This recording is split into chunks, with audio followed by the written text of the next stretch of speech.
Ipapahinga ko na lang. Ilang beses mo na bang sinabi yan sa sarili mo kapag pagod na pagod ka na? Pero kung tatanungin kita, saan ka ba talaga pagod? Sa trabaho o sa paulit-ulit na cycle ng kakapusan? Ito yung masakit na katotohanan na kailangan nating harapin. Yung ugali na kapag hindi na natin kaya, ang unang naiisip natin ay ipahinga na lang.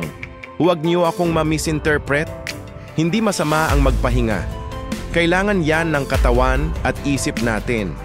Pero kung ang pahinga mo ay nagiging paraan para takasan ang problema, imbes na solusyonan ito, diyan tayo nagkakamali. Kung lagi kang nagpapahinga sa gitna ng laban, paano mo matatapos ang laban? Paano ka mananalo? Napakaraming Pilipino sa ngayon ang pagod na pagod. Pero hindi sila pagod sa trabaho. Pagod sila sa trabahong walang malinaw na direksyon. Pagod sila sa routine na sahod, bayad ng gastos, bayad ng utang, tapos balik ulit sa trabaho para ulitin ang lahat. Isang walang katapusang cycle. Tapos kapag tinanong mo, kumusta ka na? Anong plano mo? Ang madalas na sagot, ewan, pagod ako, ipapahinga ko na lang muna. Ang hindi natin napapansin, ang bawat pahinga na walang kasamang plano ay nagiging dahilan kung bakit tayo lalong napapagod. Para kang tumatakbo sa isang tapakan o treadmill. Pagod na pagod ka, pinagpapawisan, pero wala ka namang nararating. Ang pahinga na walang direksyon ay parang pag-step off sa treadmill para lang uminom ng tubig, tapos babalik ka ulit para tumakbo sa parehong lugar. Nakakapagod, di ba? Pero paano kung sabihin ko sa iyo na may tamang paraan para magpahinga? Isang paraan na hindi lang nagpapabawi ng lakas, kundi nagbibigay din sa iyo ng bagong direksyon at diskarte.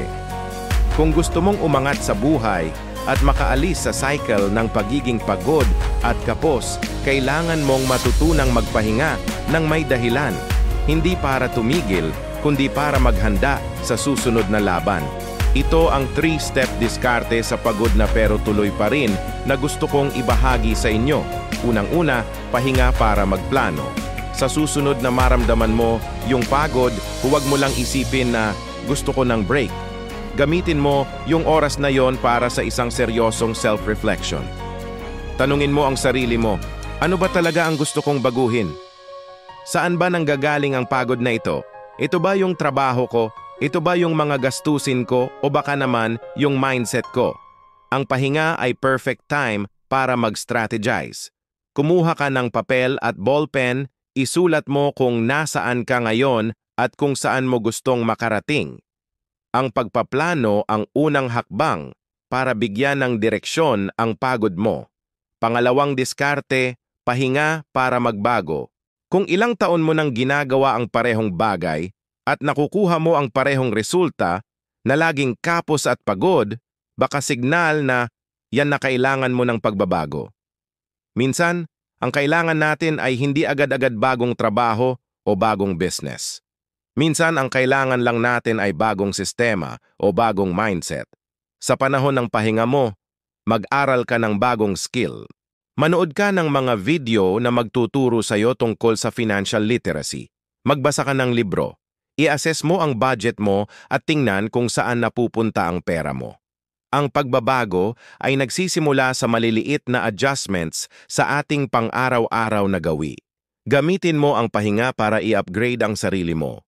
At ang pangatlo at pinakaimportante, pahinga para lumaban ulit.